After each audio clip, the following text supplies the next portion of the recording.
Hello students, आप सभी का एक बहुत ही इंपॉर्टेंट सब्जेक्ट सीडीपी में स्वागत है। आप सभी को पता है कि शिक्षक भर्ती का नोटिफिकेशन आ चुका है। अक्टूबर नवंबर में आप सभी के एग्जाम होने हैं। सीडीपी की अगर हम बात करें तो शिक्षक भर्ती हो या सी टेट हो या किसी स्टेट का टेट हो, इवन अगर हम छत्तीसगढ़ की बात करें तो छत्तीसगढ़ में जो सीजी टेट होता है उसमें भी सीडीपी का बहुत इंपॉर्टेंट रोल होता है, निश्चित रूप से, क्योंकि वो 30 मार्क्स का होता है।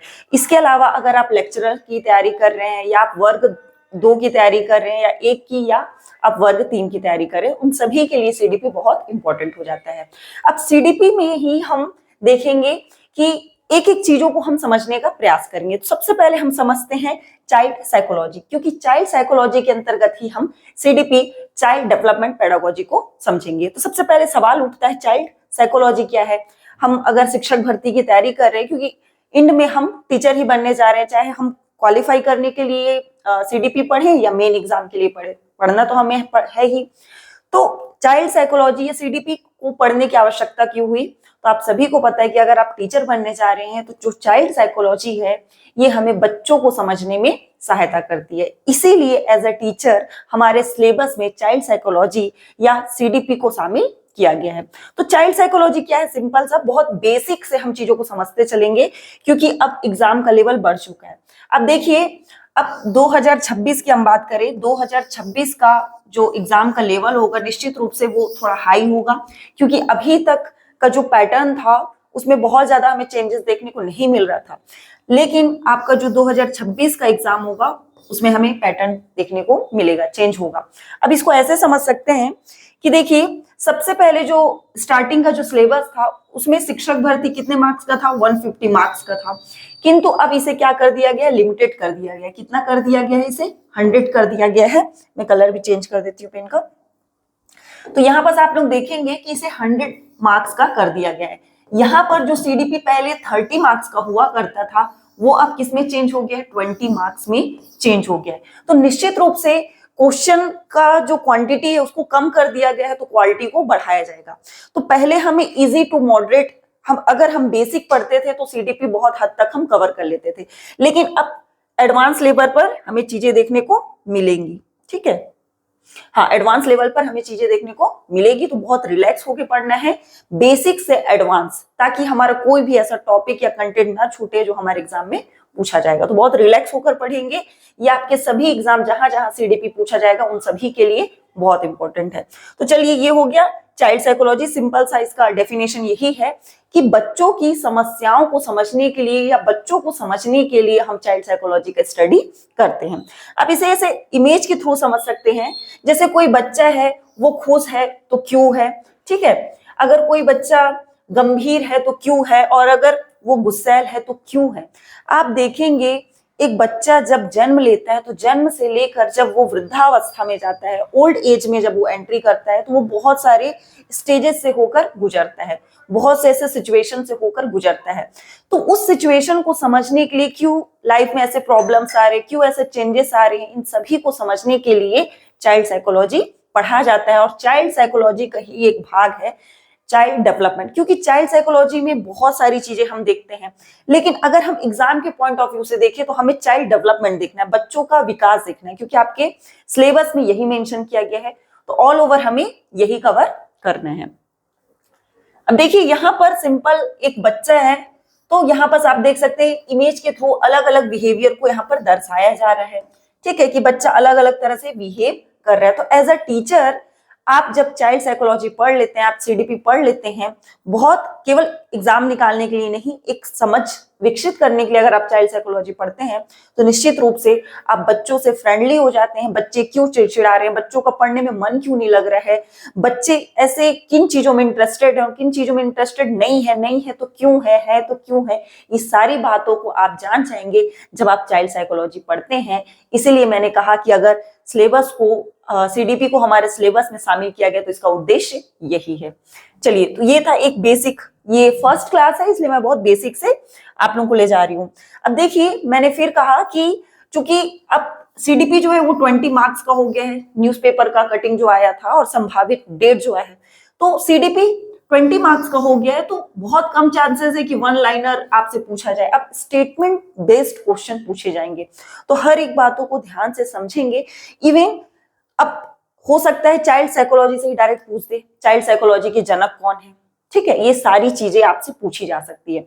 तो बेसिक्स आप जैसे मैंने कह दिया कि जनक, ठीक है, इसके फादर कौन है, जनक की हम बात करें या फादर की बात करें, who is the father of child psychology, तो याद रखिएगा, बहुत इंपॉर्टेंट है, नोट करते भी चलेंगे। तो who is the father of child psychology, तो याद रखेंगे जीन पियाजे। जीन पियाजे बहुत इंपॉर्टेंट हो जाते हैं, पूछा जाता है। तो जीन पियाजे ही ऐसे फर्स्ट साइकोलॉजिस्ट हैं, ये मान लीजिए जीन पियाजे जी हैं, तो ये ऐसे फर्स्ट साइकोलॉजिस्ट हैं जिन्होंने क्या किया, बच्चों का बड़े ही व्यवस्थित और क्रमबद्ध तरीके से अध्ययन किया। इसीलिए इन्हें चाइल्ड साइकोलॉजी का पिता कहा जाता है, इन्हें जनक कहा जाता है, इन्हें फादर कहा जाता है। तो ये कौन है, जीन पियाजे जी हैं। पीडीएफ के थ्रू तो आप लोगों को नोट्स मिल जाएगा, लेकिन कुछ बातों को आप लोग नोट करते चलेंगे और बहुत ज्यादा एक्टिव रहेंगे। आप लोगों को क्लास ऐसे बढ़ा कर ऐसे देख के खत्म नहीं करना है, आप लोगों को सिलेक्शन लेना है, कंपटीशन बहुत ज्यादा हाई है, तो बी सीरियस और बहुत ज्यादा एक्टिव होकर आपको क्लास में रहना होगा। क्योंकि देखिए कंटेंट बहुत ज्यादा इंपॉर्टेंट है। कभी कभी होता है कि हमें कोई चीजें फ्री में अवेलेबल हो जाती है तो हम उसका इंपॉर्टेंस नहीं समझते, बट ये बहुत इंपॉर्टेंट कंटेंट है, ये सिलेक्शन दिलाएंगे आपको, ठीक है। चलिए, तो मैंने कहा चाइल्ड साइकोलॉजी, पहला क्वेश्चन आपका ये बन सकता है, ध्यान से समझेंगे, मेरी बातों में ही आप लोगों को क्वेश्चन कंटेंट आंसर मिलते जाएगा, ठीक है। पहले मैं इमेज के थ्रू समझा रही हूँ। तो पहला क्वेश्चन आपका ये पूछा जाएगा कि बताइए चाइल्ड साइकोलॉजी या बाल मनोविज्ञान में, बाल मनोविज्ञान, पहला क्वेश्चन आपसे पूछा जा सकता है। टॉपिक स्टार्ट हुआ है तो विज्ञान में किसका अध्ययन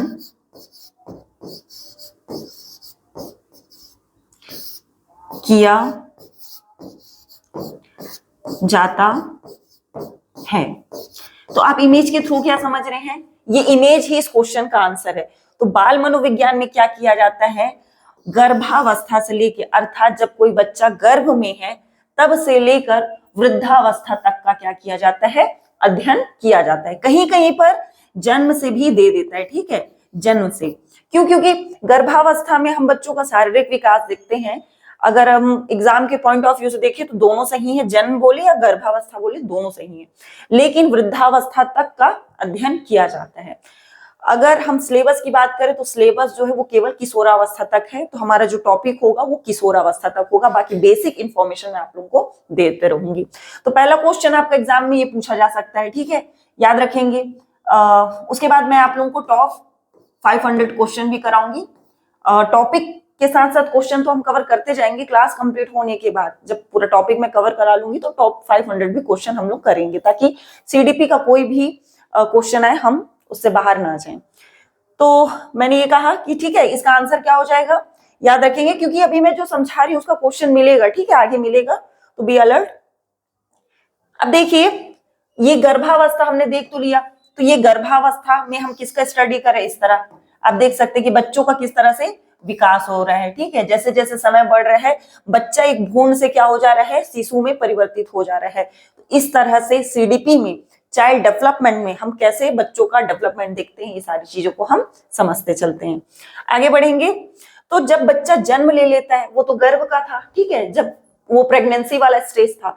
अब बच्चा क्या होता है, माता के गर्भ से बाहर आता है जन्म के बाद। तो जन्म के बाद कैसे धीरे धीरे एक बच्चा ग्रोथ करता है, उसका डेवलपमेंट होता है, ये सारी चीजें आप देख सकते हैं। आप सभी जो हैं वो किस स्टेज में है, आप सभी ये दोनों स्टेज में है, ठीक है, युवा अवस्था में है आप लोग, ठीक है, यंग एज में है। तो धीरे धीरे फिर आप डेवलप करते जाएंगे और एक स्टेज ऐसा आएगा कि आप ओल्ड हो जाएंगे, उसके बाद आप क्या कर लेंगे, मृत्यु को प्राप्त कर लेंगे आप, मतलब हम सभी, इवन मैं भी, तो वहां पर हमारा डेवलपमेंट रुक जाएगा। तो बेसिक अगर हम बात करें तो यहाँ पर हम चाइल्ड साइकोलॉजी में हम इन्हीं सभी चीजों का अध्ययन करते हैं, ठीक है। चलिए, अब ये क्या है, सिंपल सा डेफिनेशन है कि बाल मनोविज्ञान, मनोविज्ञान की क्या है, एक शाखा है। मनोविज्ञान अपने आप में एक बहुत बड़ा विषय है, लेकिन मनोविज्ञान के अंतर्गत ही एक विज्ञान होता है जिसे हम क्या कहते हैं, बाल मनोविज्ञान कहते हैं। बाल मनोविज्ञान में हम क्या करते हैं, मैंने बताया कि जिसके अंतर्गत हम क्या करते हैं, बालकों के व्यवहार, उसका बिहेवियर कैसा है, अगर वो गुस्सा कर रहा है तो क्यों, चिड़चिड़ा रहा है तो क्यों, कोई बच्चा खुश है तो क्यों, कोई बच्चा खोया खोया रहता है, अकेला रहता है तो क्यों, ठीक है, उसकी स्थितियों के बारे में भी हम क्या करते हैं, अध्ययन करते हैं, ठीक है। समस्याएं, जैसे आप देखेंगे कि किशोरावस्था जो होता है, ठीक है, किशोरावस्था जिसमें उम्र क्या होती है, लगभग बच्चों की लगभग 12 से 17 साल होती है, ठीक है, एक ऑफिशियल मैं बता रही हूँ, अलग अलग मनोविज्ञान के अनुसार अलग अलग है। तो इस एज में क्या होते हैं, बॉडी, लड़का हो या लड़की हो, ठीक है, बालक हो या बालिका हो, उनके शरीर में अचानक से ऐसे बहुत सारे परिवर्तन देखने को मिलते हैं, ऐसे हार्मोनल चेंजेस देखने को मिलते हैं। जैसे लड़कों की अगर हम बात करें तो वो पहले बहुत बच्चे होते हैं, फिर वो क्या करते हैं, किशोरावस्था में प्रवेश करते हैं। किशोरावस्था में जब वो प्रवेश करते हैं तो उनमें क्या परिवर्तन देखने को मिलते हैं, जैसे लड़कों की हम बात करें तो उनका आवाज जो होता है वो भारी हो जाता है, लड़कियों की हम बात करें तो उनमें पीरियड्स शुरू हो जाते हैं। तो ये क्या है, ये हमारे यौन अवस्था को प्रेजेंट करता है कि हम उस अवस्था की ओर आगे बढ़ रहे हैं। तो अचानक से ये क्या होता है, हमारे बॉडी में जब चेंज होता है, जो बच्चे होते हैं किशोरावस्था के, वो समझ नहीं पाते, उन्हें लगता है हमारे साथ क्या हो रहा है, तो बहुत ज्यादा चिड़चिड़े हो जाते हैं, अनस्टेबल हो जाते हैं, बहुत ज्यादा चीजों को समझ नहीं पाते हैं। तो यहाँ पर आता है, उनकी समस्याओं और स्थितियों को समझने के लिए ही हम क्या कर रहे हैं, इसका अध्ययन कर रहे हैं, और उन सभी समस्याओं के समाधान का कारण जानने के लिए कर रहे हैं। तो इसीलिए ये सारी चीजों को किया जाता है, जिनका प्रभाव बालक के व्यवहार एवं विकास पर पड़ता है। इसके अंतर्गत बालकों के जन्म से लेकर वृद्धावस्था तक का अध्ययन किया जाता है। मैंने बताया कि कहीं कहीं पर गर्भ लिखा होगा और कहीं कहीं पर क्या लिखा होगा, जन्म लिखा होगा। तो निश्चित रूप से बाल मनोविज्ञान में किसका अध्ययन किया जाता है, जन्म से लेकर वृद्धावस्था तक। यहां से क्वेश्चन बन सकते हैं, ठीक है, बहुत बेसिक है, घबराना नहीं, हो सकता है अभी आप लोगों को थोड़ा सा लग रहा होगा क्या पढ़ रहे हैं, धीरे धीरे चीजें क्लियर होंगी, ठीक है, जैसे जैसे आगे बढ़ेंगे। इंग्लिश में भी वही लिखा है कि child psychology is a branch of psychology under which the behavior, situations, problems of children and all those factors are studied which have an impact of the behavior and development of the child। तो उनका behaviour कैसा है, क्या क्या problem है, ठीक है, उनका सिचुएशन कैसा है, वो सारी चीजों को समझने के लिए किया जाता है। ये नोट्स हिंदी और इंग्लिश दोनों मीडियम के बच्चों के लिए। आगे बढ़ेंगे। अब देखिए पहला क्वेश्चन आपकी स्क्रीन के सामने, एक्टिव रहेंगे, एक बार आंसर देने का प्रयास करेंगे, कमेंट बॉक्स में आप इसका आंसर बता सकते हैं, उसके बाद फिर मैं आंसर बताऊंगी, ठीक है, खुद से देने की कोशिश करेगा। अब एक्सप्लेन में आते हैं। बाल मनोविज्ञान में खालिस्तान का अध्ययन किया जाता है। Fill in the blanks is study in child psychology. Child psychology में किसका अध्ययन किया जाता है? ऑप्शन ए, बालक के जन्म से लेकर बाल्यावस्था तक का। जन्म से तो ठीक है, लेकिन केवल बाल्यावस्था तक का अध्ययन किया जाता है क्या? नहीं, हमने देखा था वृद्धावस्था तक का अध्ययन किया जाता है, ठीक है, यहां पर भी वही लिखा है बर्थ टू चाइल्डहुड, तो नहीं, हमने देखा था ओल्ड एज तक स्टडी किया जाता है। कब तक किया जाता है? Old age. तो यहाँ पर क्या दे दिया है? चाइल्डहुड दे दिया है, तो ये ऑप्शन गलत हो जाएगा। अगला है बालक के जन्म के पूर्व गर्भावस्था से लेकर किशोरावस्था। गर्भावस्था तक तो ठीक था, लेकिन यहाँ पर क्या बोल दिया? किशोरावस्था। क्यों वृद्धावस्था तक अध्ययन नहीं करते क्या? अभी हमने स्लाइड में यहाँ पर देखा था, यहाँ पर आप लोग देख सकते हैं कि अंडर दिस, इसके अंतर्गत हम क्या करते हैं?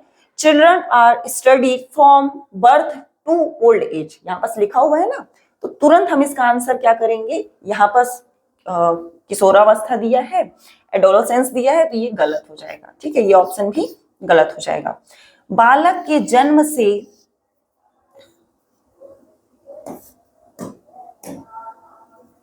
ये क्या हो गया बोर्ड को, एक सेकंड,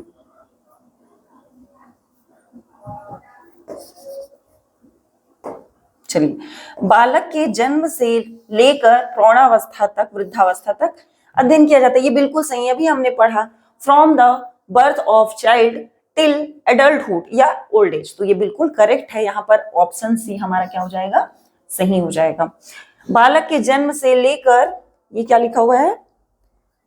टिल ओल्ड एज, ये भी लिखा हुआ है, ठीक है, इसको थोड़ा सा, एक सेकेंड, युवावस्था, तो ये क्या हो जाएगा? गलत हो जाएगा, ठीक है, वृद्धावस्था तक का अध्ययन किया जाता है। चलिए आगे बढ़ेंगे। तो ये था पहला इंट्रोडक्शन का क्वेश्चन कि मान लीजिए हम बाल मनोविज्ञान, क्योंकि मैं बार बार कह रही हूँ एग्जाम का लेवल बढ़ चुका है, वो सीडीपी बोल के, क्योंकि इसका कनेक्शन किससे, चाइल्ड साइकोलॉजी से है, तो डायरेक्ट पूछा जा सकता है। तो याद रखेंगे चाइल्ड साइकोलॉजी में किसका अध्ययन किया जाता है, बाल मनोविज्ञान में किसका अध्ययन किया जाता है, तो बाल मनोविज्ञान में जन्म से लेकर वृद्धावस्था तक के जो बच्चे होते हैं उन सभी का अध्ययन किया जाता है। इवन हम सभी, आप सभी, हम सभी किस में आते हैं, चाइल्ड साइकोलॉजी के अंतर्गत ही आते हैं। तो इसका करेक्ट आंसर क्या हो जाएगा, ऑप्शन सी। ठीक है, जन्म से लेके वृद्धावस्था तक। अब मैंने बताया ये कौन है, जीन प्याजे है। तो यहां से भी सवाल आपके बन सकते हैं कि बताइए बाल मनोविज्ञान का पिता, फादर ऑफ चाइल्ड साइकोलॉजी, कौन है बाल मनोविज्ञान का पिता, तो याद रखेंगे जीन प्याजे। आप लोगों ने कई बार इनका नाम सुना होगा, जो फर्स्ट टाइम पढ़ रहे हैं वो ठीक है, बट जो पहले भी पढ़ चुके हैं उन्होंने कई बार इनका नाम सुना होगा। तो याद रखेंगे इन्हें चाइल्ड साइकोलॉजी का फादर कहा जाता है, बाल मनोविज्ञान का फादर कहा जाता है, क्योंकि ये ऐसे फर्स्ट साइकोलॉजिस्ट थे। और भी साइकोलॉजिस्ट थे जिन्होंने मेहनत की, बट इन्होंने बड़े ही व्यवस्थित ढंग से, कह सकते हैं सिस्टमेटिक वे पे स्टेबल होकर चीजों को प्रेजेंट किया, इसीलिए इन्हें क्या कहा जाता है, बाल मनोविज्ञान का पिता कहा जाता है, जनक कहा जाता है। अब देखिए यहाँ पर तुरंत एक क्वेश्चन बन गया, आप बताइए इसका आंसर बताइए। मैंने कहा ना, हम जैसे जैसे कंटेंट देखते जाएंगे तुरंत याद रहे हमें चीजें, इसलिए हम क्वेश्चन भी कवर करते जाएंगे। तो ये क्वेश्चन है, बाल मनोविज्ञान का पिता किसे कहा जाता है, who is called the father of child psychology. तो अभी हमने पढ़ा है कौन है ये, जीन प्याजे जी। तो इसका करेक्ट आंसर क्या हो जाएगा, ऑप्शन बी हो जाएगा। चलिए आगे बढ़ेंगे, आप लोग भी अपना आंसर कमेंट बॉक्स में बताते रहेंगे। चलिए अगला क्वेश्चन देखते हैं, अगला कंटेंट। ठीक है, आधुनिक मनोविज्ञान का जनक किसे कहा जाता है। अब देखिए हमने यहाँ पास क्या देखा, बाल मनोविज्ञान का पिता किसे कहा जाता है। अब बाल मनोविज्ञान आ गया तो हो सकता है कि एग्जामिनर एग्जाम को थोड़ा टफ करने के लिए क्या कर दे, मनोविज्ञान पूछ दे। अब बच्चे सोचेंगे अरे टॉपिक बाल मनोविज्ञान के, इन्होंने मनोविज्ञान कैसे पूछते, तो हमें आसपास की चीजों को भी कवर करते चलना है कि एग्जामिनर जहां तक उसका दिमाग जा सकता है हम वहां तक जाएंगे। ठीक है, चीजों को कवर करते चलेंगे। तो आधुनिक मनोविज्ञान का जनक किसे कहा जाता है, तो याद रखेंगे फादर ऑफ मॉडर्न साइकोलॉजी की हम बात करें, साइकोलॉजिस्ट की हम बात करें, तो विल्हेम मैक्समिलियन वुंड, इनका नाम याद रखेंगे। अगर आपसे पूछे बाल मनोविज्ञान का जनक किसे कहा जाता है, तो जीन प्याजे का नाम याद रखेंगे। अगर आपसे पूछा जाए आधुनिक मनोविज्ञान का जनक किसे कहा जाता है, तो विल्हेम मैक्समिलियन वुंड को कहा जाता है। अलग से पढ़ने की आप लोगों को आवश्यकता नहीं, अगर आप क्लास अटेंड कर रहे हैं, प्रॉपर ध्यान से चीजों को सुन रहे हैं, मैं खुद बार बार रिपीट करूंगी कि आप लोगों को चीजें याद हो जाएंगी। तो रिलैक्स रहिएगा, आज फर्स्ट क्लास है। ठीक है, अगला है, अब हमने ये देखा आधुनिक बाल मनोविज्ञान का जनक किसे कहा जाता है। अब देखिए यहाँ पर क्वेश्चन पूछ दिया ना, तो इस तरह से इसका करेक्ट आंसर क्या हो जाएगा, मैक्समिलियन वुंड। ठीक है, ये क्रो अलग है, ऑप्शन बी है, तो यहाँ पर करेक्ट आंसर क्या हो जाएगा, मैक्समिलियन वुंड, इनका नाम याद रखेंगे। तो पहला हमने क्या पढ़ा, पहला क्वेश्चन हमने अभी तक हमने 3 क्वेश्चन देखा। सबसे पहला क्वेश्चन हमने क्या देखा, बाल मनोविज्ञान में किसका अध्ययन किया जाता है, तो हमने देखा कि बाल मनोविज्ञान में जन्म से लेकर वृद्धावस्था तक का अध्ययन किया जाता है। किसके जन्म से, किसके जन्म का, तो बालक, बालक में बालिका और बालक दोनों आते हैं। तो पहला क्वेश्चन का आंसर ये हो गया। दूसरा क्वेश्चन ये आया कि ठीक है, ये तो आपने ये बता दिया कि किसका अध्ययन किया जाता है, एग्जामिनर ने ये पूछ लिया कि बताइए बाल मनोविज्ञान का पिता किसे कहा जाता है, तो याद रखेंगे जीन प्याजे जी को कहा जाता है। फिर थर्ड क्वेश्चन आ गया, चलिए ये बताइए मनोविज्ञान का पिता किसे कहा जाता है, आधुनिक मनोविज्ञान का पिता किसे कहा जाता है, तो याद रखेंगे विल्हेम मैक्समिलियन वुंड। ठीक है, शॉर्ट में वुंड भी आता है, तो कंफ्यूज नहीं होंगे। अब हमने क्या देखा, बाल मनोविज्ञान देखा। बाल मनोविज्ञान के अंतर्गत हम क्या पढ़ रहे हैं, सीडीपी पढ़ रहे हैं। अगर मैं पी को साइलेंट कर दूं तो हम सीडी, चाइल्ड डेवलपमेंट। ठीक है, अब चाइल्ड डेवलपमेंट तो चाइल्ड साइकोलॉजी का एक छोटा सा हिस्सा हो गया, पार्ट हो गया।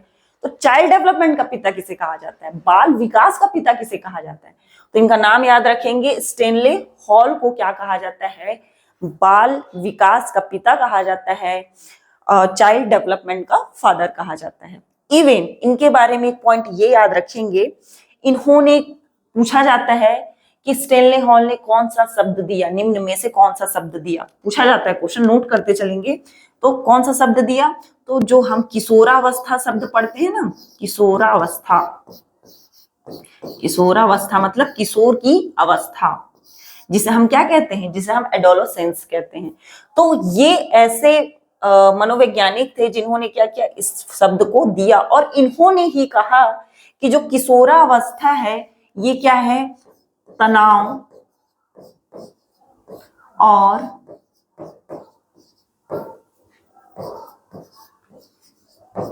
तूफान की अवस्था है।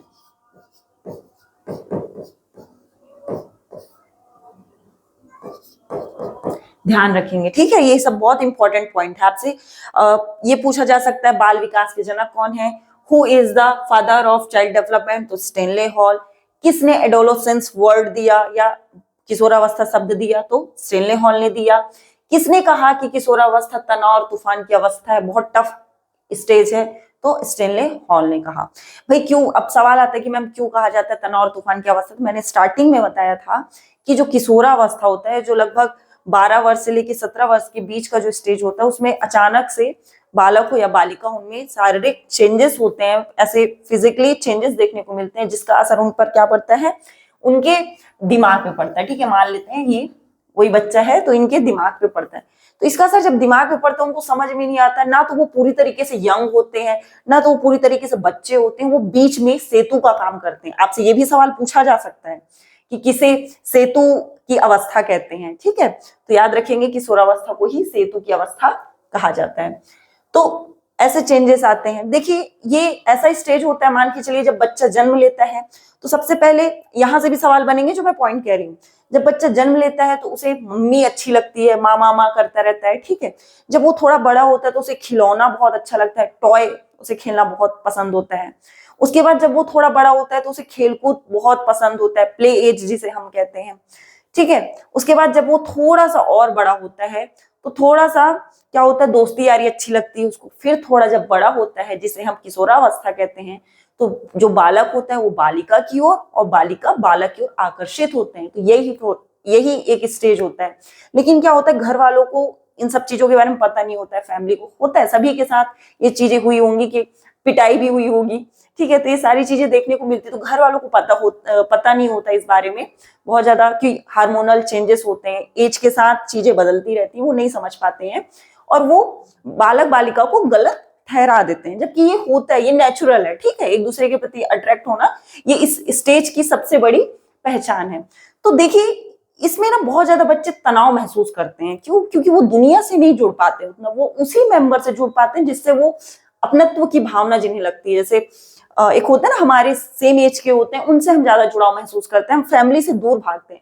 बच्चों को लगता है कि फैमिली हमारी दुश्मन है और फैमिली को लगता है कि यार ये हमारी बात ही नहीं सुन रही। तो दोनों में क्या चलता रहता है, एक विरोधाभास टाइप का चलता रहता है, दोनों में एक कह सकते हैं संघर्ष चलता रहता है, स्ट्रगल चलता है। फैमिली को लगता है बताओ इतने बड़े हो गए हमारी बात ही नहीं सुन रहे, इतने छोटे से हैं ये, और इनको लगता है बड़े हो गए, और बच्चों को लगता है कि हम इतने बड़े हो गए।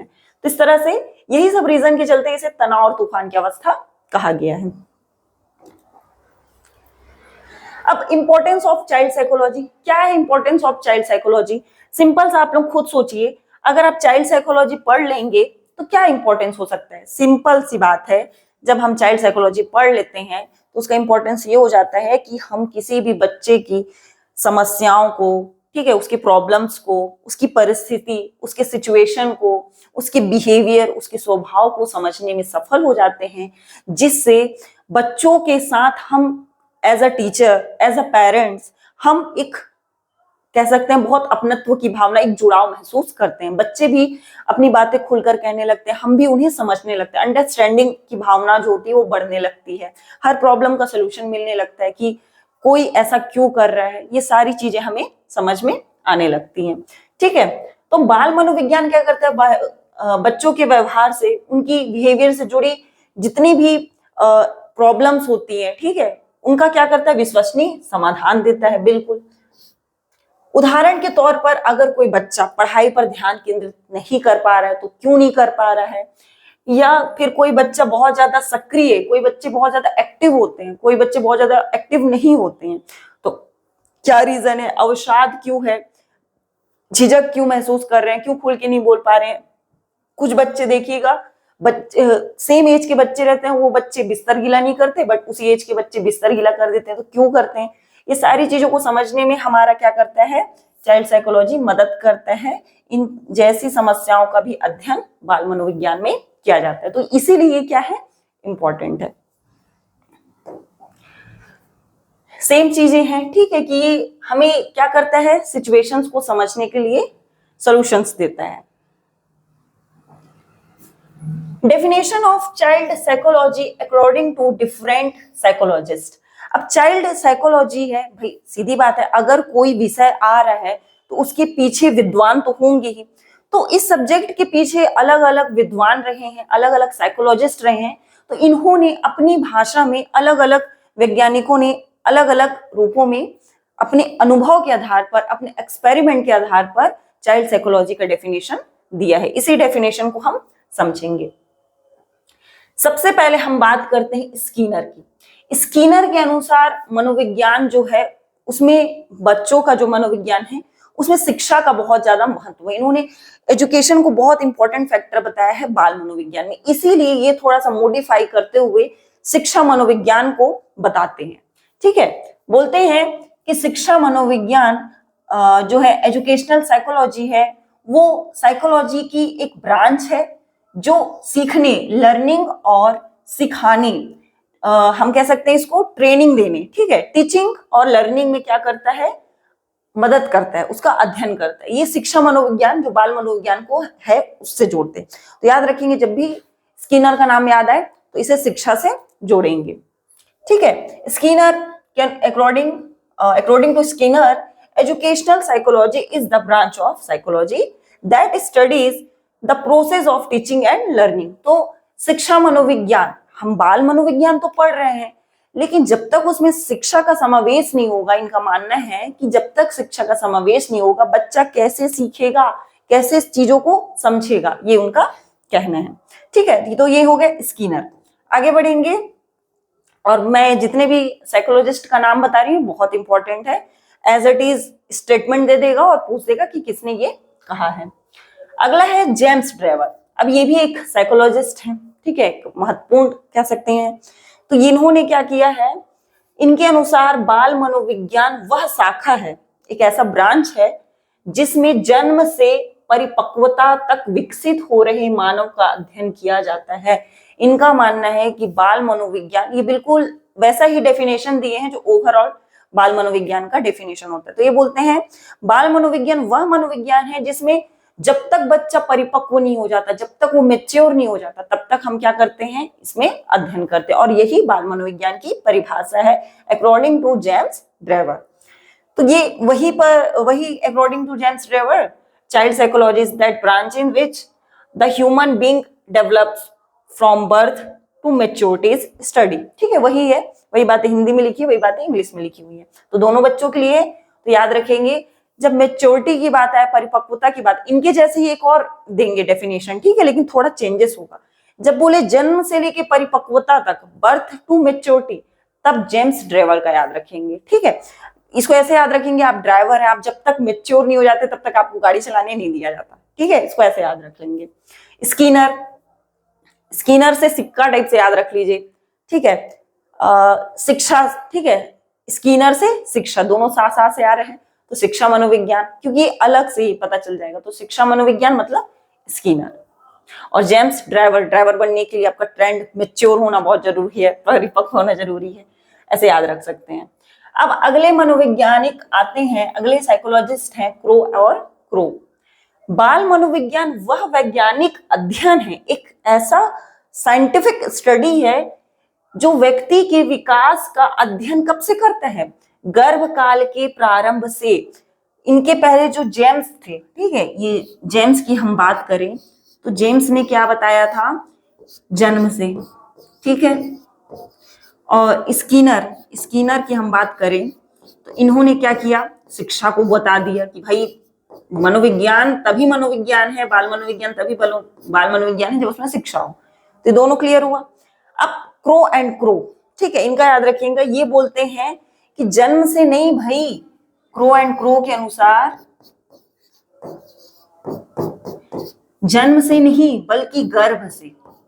ठीक है, जब बच्चा माता के गर्भ में आता है तब से लेकर किशोरावस्था की प्रारंभिक अवस्था तक अध्ययन करना ही बाल मनोविज्ञान है।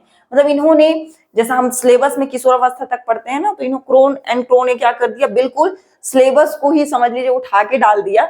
हम सिलेबस में गर्भावस्था से लेकर किशोरावस्था तक का अध्ययन करते हैं, तो बिल्कुल एज इट इज इन्होंने उठाकर डाल दिया कि बाल मनोविज्ञान में हम क्या करते हैं, गर्भ से लेकर किशोरावस्था का जो प्रारंभिक स्टेज होता है जिसमें बहुत सारे बॉडी में चेंजेस देखने को, वहां तक का अध्ययन करते हैं, और यही क्या है, बाल मनोविज्ञान है। तो ये क्रो एंड क्रो के अनुसार था। क्रो एंड क्रो के अनुसार जो चाइल्ड साइकोलॉजी का स्टडी है वो यहां से स्टार्ट होता है, ठीक है, और कब तक चलता है, यहां तक, जब तक बालक किशोर नहीं हो जाता, जब तक उसमें ऐसे चेंजेस नहीं आते, जैसे हल्का हल्का आप देख रहे हैं मूंछ आ रहा है, दाढ़ी आ रहा है, आवाज भारी हो रहा है, बहुत सारे ऐसे चेंजेस देखने को मिलते हैं। अब देखिए, अभी हमने पढ़ा, अब यहाँ से क्वेश्चन कैसे बन सकते हैं ये भी आप लोगों को ध्यान देना, क्योंकि मैं बार बार कह रही हूँ 20 मार्क्स का है, प्लस सीडीपी का जो लेवल है वो बढ़ जाएगा, तो हमें सीडीपी को पूरा कवर करते चलना है। चलिए आप लोग भी आंसर देने का प्रयास करेंगे। बाल मनोविज्ञान वह वैज्ञानिक अध्ययन है जो व्यक्ति के विकास का अध्ययन कब से करता है, गर्भ काल के प्रारंभ से। याद करेंगे, ठीक है, ये क्वेश्चन है, अभी हमने टॉपिक पढ़ा है उसी से रिलेटेड है। गर्भ काल के प्रारंभ से किशोरावस्था की प्रारंभिक अवस्था तक करता है। ये किसने कहा, अभी हमने देखा, तो ये किसने कहा था, क्रो और क्रो ने, क्रो एंड क्रो ने। तो इस बात का ध्यान रखना है, ठीक है। अभी मैं आप लोगों को बता ही रही थी, देखिए मैंने लिखा भी होगा, जब गर्भ बोले तो ये देखिए गर्भ लिखा है ना, तो गर्भ से लेके किशोरावस्था के प्रारंभिक अवस्था तक। अब ये है बाल विकास एवं शिक्षण शास्त्र, जिसे हम क्या कहते हैं, सीडीपी कहते हैं, ठीक है।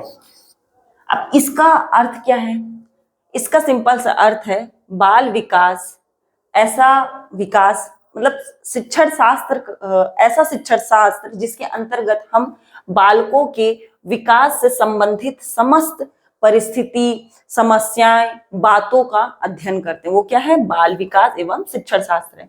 शिक्षण शास्त्र जुड़ा हुआ है, अर्थात ऐसा शिक्षण शास्त्र जिसमें हम बाल विकास का अध्ययन करते हैं। सिंपल भाषा में अगर मैं कहूं तो आप लोग ये पॉइंट देखकर भी बता सकते हैं कि ऐसा शिक्षण शास्त्र,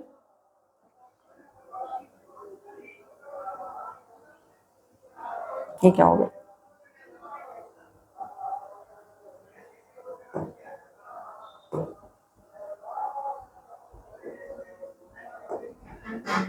चलिए कोई बात नहीं। शिक्षण शास्त्र का ये सेम यही बातें लिखी हुई हैं।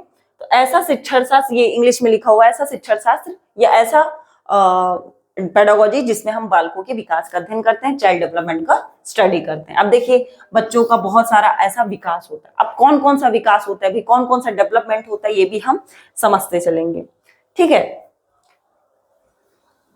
सबसे पहले बाल विकास की अवधारणा। अब देखिए मैंने यहाँ पास क्या कहा आप लोगों को कि कौन कौन सा डेवलपमेंट बच्चों में होता है, तो याद रखेंगे, अभी सामने आएगा, मैं आप लोगों को बेसिक बता दे रही हूँ। अगर हम विकास की बात करें तो विकास ऐसा है, बिल्कुल मान के चलिए कि ये पूरा ब्रह्मांड है।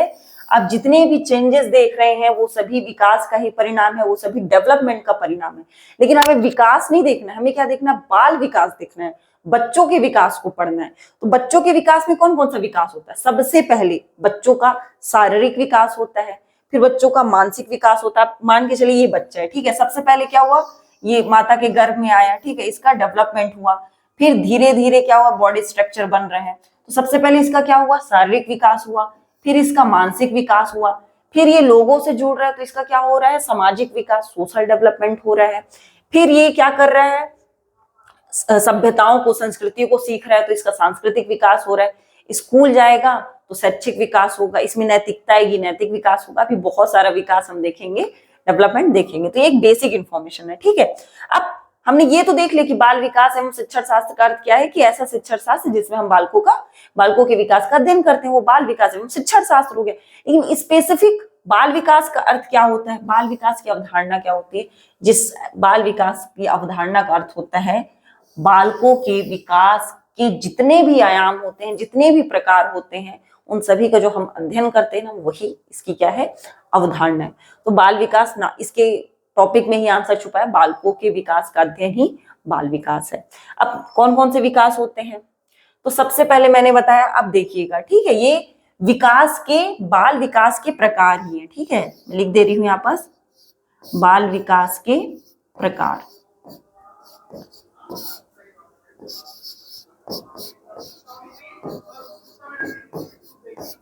तो बाल विकास के प्रकार में सबसे पहला जो प्रकार है वो क्या है?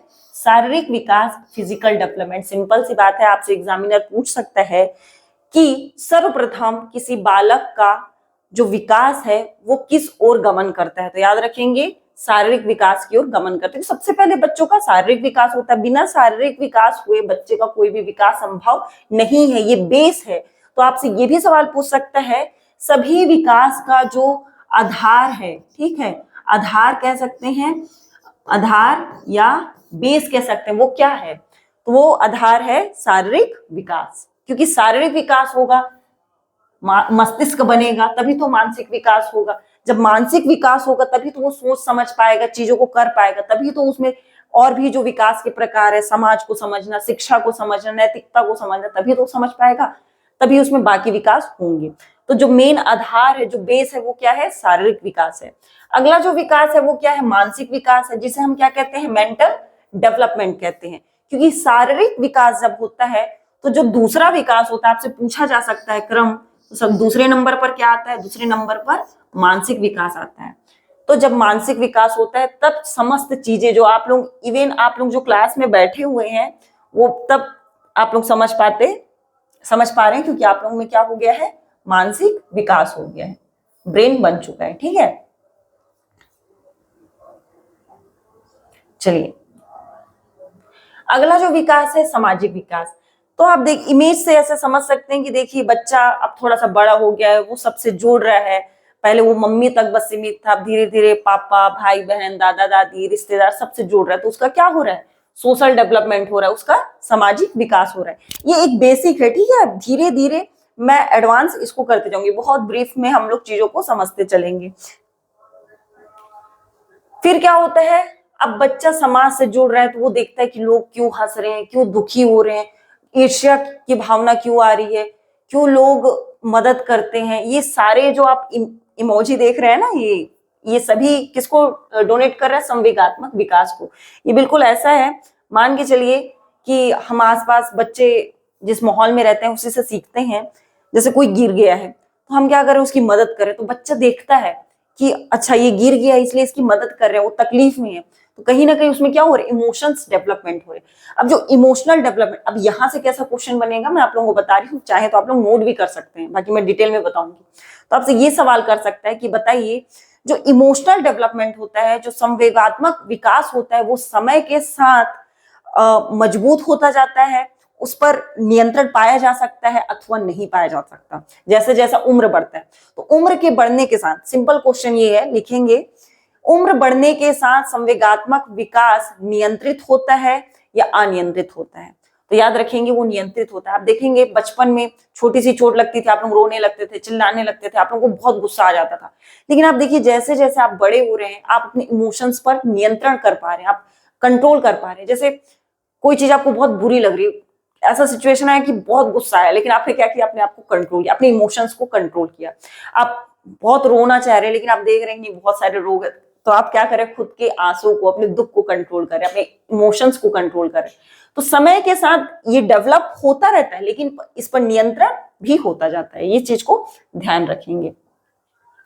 उसके बाद होता है शैक्षिक विकास। बच्चे क्या करते हैं? शिक्षा से जुड़ रहे हैं। अभी आप लोगों का कौन सा विकास हो रहा है? शिक्षा विकास हो रहा है, शैक्षिक विकास हो रहा है, एजुकेशनल डेवलपमेंट हो रहा है, शिक्षा से जुड़े हुए हैं, चीजों को सीख रहे हैं, समझ रहे हैं। अब शिक्षा विकास आ गया तो किसका नाम याद रखेंगे? स्किनर का नाम याद रखेंगे, ठीक है। किसका नाम याद रखेंगे? स्किनर का। चलिए आगे बढ़ेंगे। फिर आता है लैंग्वेज डेवलपमेंट। यहां से भी सवाल पूछा जाता है, भाषाई विकास, लैंग्वेज। पूछा गया था एक बार सवाल कि बताइए, सर्वप्रथम बालकों में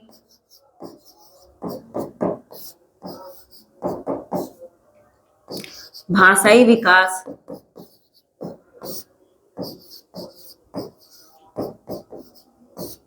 किस अवस्था में